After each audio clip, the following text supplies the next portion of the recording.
Today,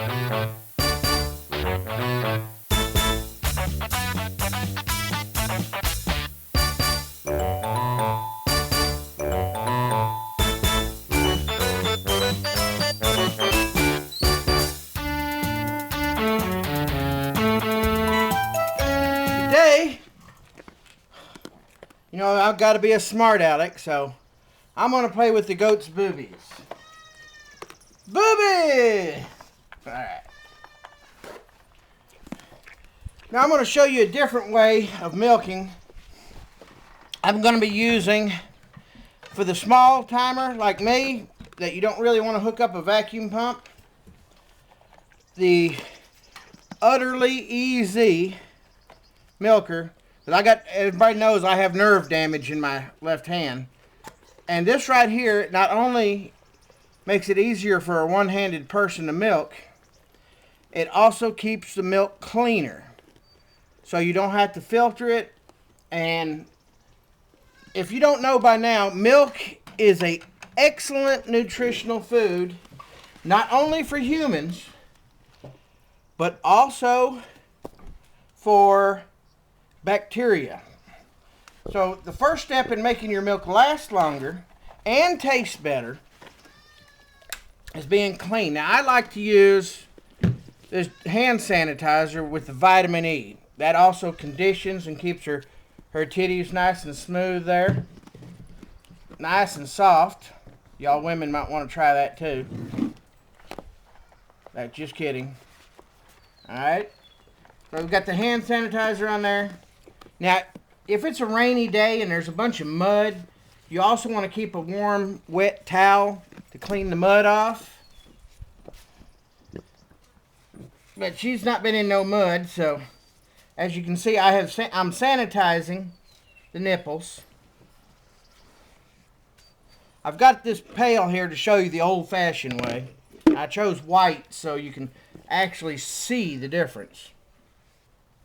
And, you know, just for a quick demo, I am going to milk her by hand, then I'll have to re-sanitize her again.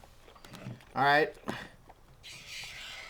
You want to grab up here at the top, make it like a little balloon, and squeeze. Little balloon,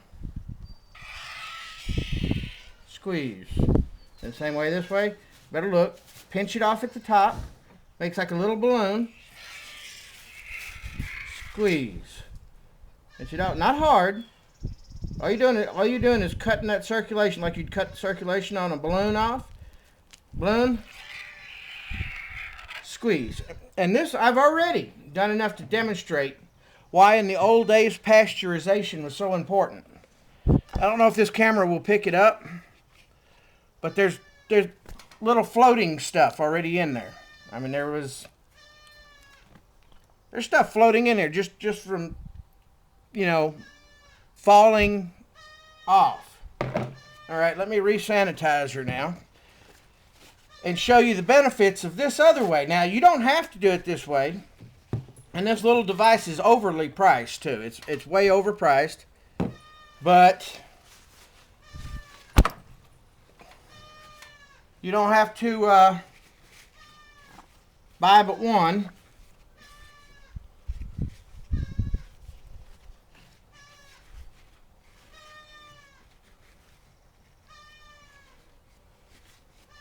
Alright, so I've re-sanitized her. Now, I've cleaned all this out, the insides with bleach and everything. So, what I'm going to do is I'm going to put the nipple in. I usually start out on this one. And there's a valve right here. You got it, that releases the pressure just by twisting it like this. So you need to have it all the way in like this. Until you get used to it, you may have to hold it. But you go ahead and put the nipple in. Makes a seal. And it sucks it on down in there. Now I may have to edit this video because of the 10-minute thing. But I get a good flow going. And there you have it. The milk just pours right on out. Let's see if I can make sure that stays in camera there.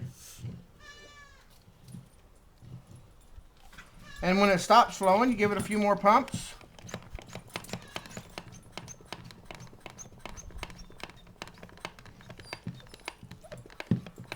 All it is doing is creating a vacuum. Now, I have seen other devices that use very heavy-duty pumps. I think that's where people think that you hurt the nipples from the vacuum. This one here doesn't allow you to put that much suction on it.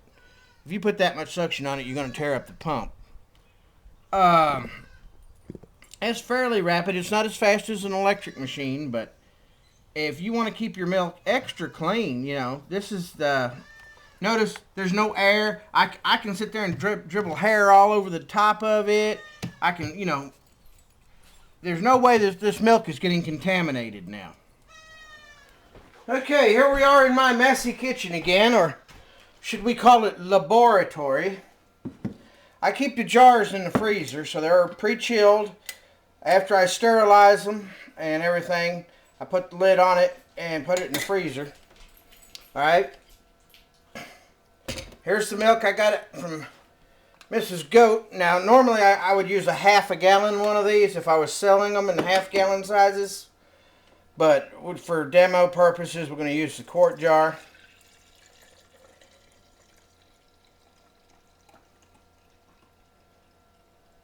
We don't want it all the way to the top. Just leave just a little bit of headspace there. Alright, that's for the vacuum. Alright, so now got the jarring attachment from Food Saver. This is for a large mouth. They make one for smallmouth. Put the lid on.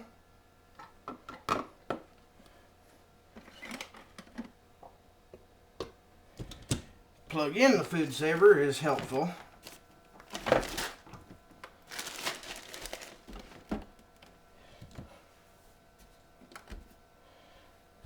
Okay, hit the canister button.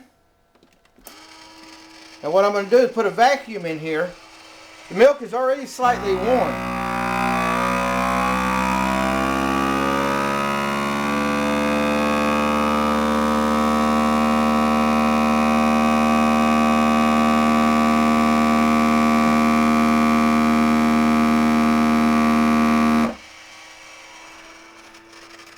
Now, to make it easy to remove the lid, pull that out first. Pop this out. Now, you'll see it's got a vacuum in there. Now, the milk is also slightly warm still. I mean, I knocked a few degrees off of it, but when I put it in the refrigerator and it cools further, it will suck even more of a vacuum into it. So this, as it cools, will stay fresh. I find putting the vacuum on it can add up to a week. But